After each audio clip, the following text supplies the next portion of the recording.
आज तो 500-550 साल पहले जी है इन्हां दे इत्थे मौजूदगी हुई है। साल मैनू हो गया अच्छा ते अल्लाह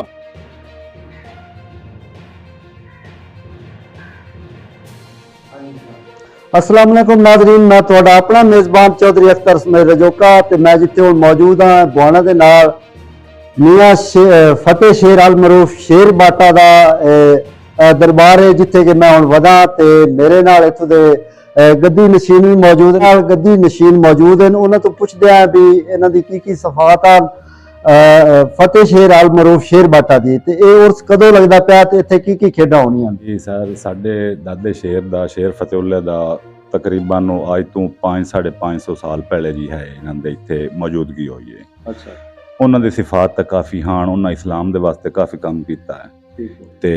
उन्हां दे ताबे मतलब है कि इत्थे एक शेर सी वो शेर दे मुतलका ये गल है साडे आम अफवाहां भी चलियां न जी जी ते कुछ हकीकत विच भी है जी ते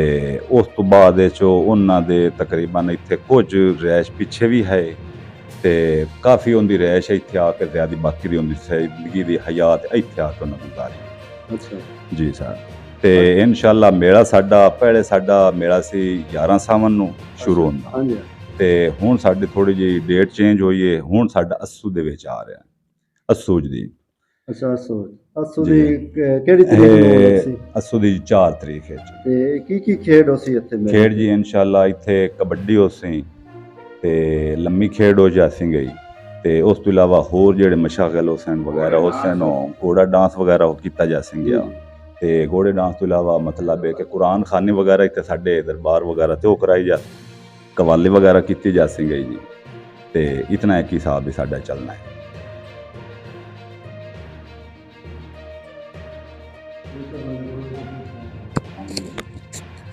अस्सलाम वालेकुम जी वालेकुम सलाम सर की हाल है? ठीक जनाब। अच्छा ये दसो भाई तुहाडा नाम की है ते कित्थों दे तुसीं? तालिब हुसैन मां जी मेरा नाम है मीर अलम सियां जी जी जी ते इस बाबे शहर दी नौकरी देना मां जी मां दी धमाल वगाई ना सही हो ढोल वगाई ना आज तो 35 साल मैनू हो गया अच्छा ते अल्लाह पाक दा दित्तो है ते इस दे फकीर दी दुआ दा बड़ा कुछ है ते बड़ियां रौनकां होंदियां जी इत्थे कौडी पमदी है घोड़ा डांस होंदा है जी ते पहले कुरान खानी होंदी उस तो बाद जी ये सारे काम होंदे जी जी बिल्कुल नाजरीन ये 18 तरीक नूं मेला लगदा पिया रस्मे चिराग होना शाम नूं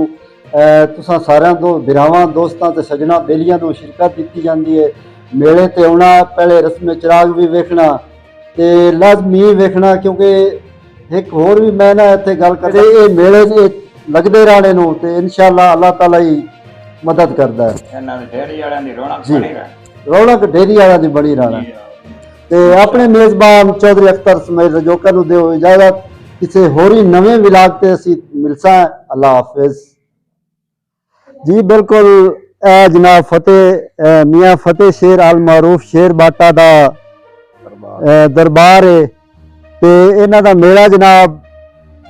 18 तरीक मतलब सवार नूं लगदा पिया ते तुसीं इस मेले च जितने बिरा दोस्त बेली हैं इस मेले की रौनक नूं दुबाला करना तुहाडे बिरावां दे आवन नाल मेले की रौनक वधदी है।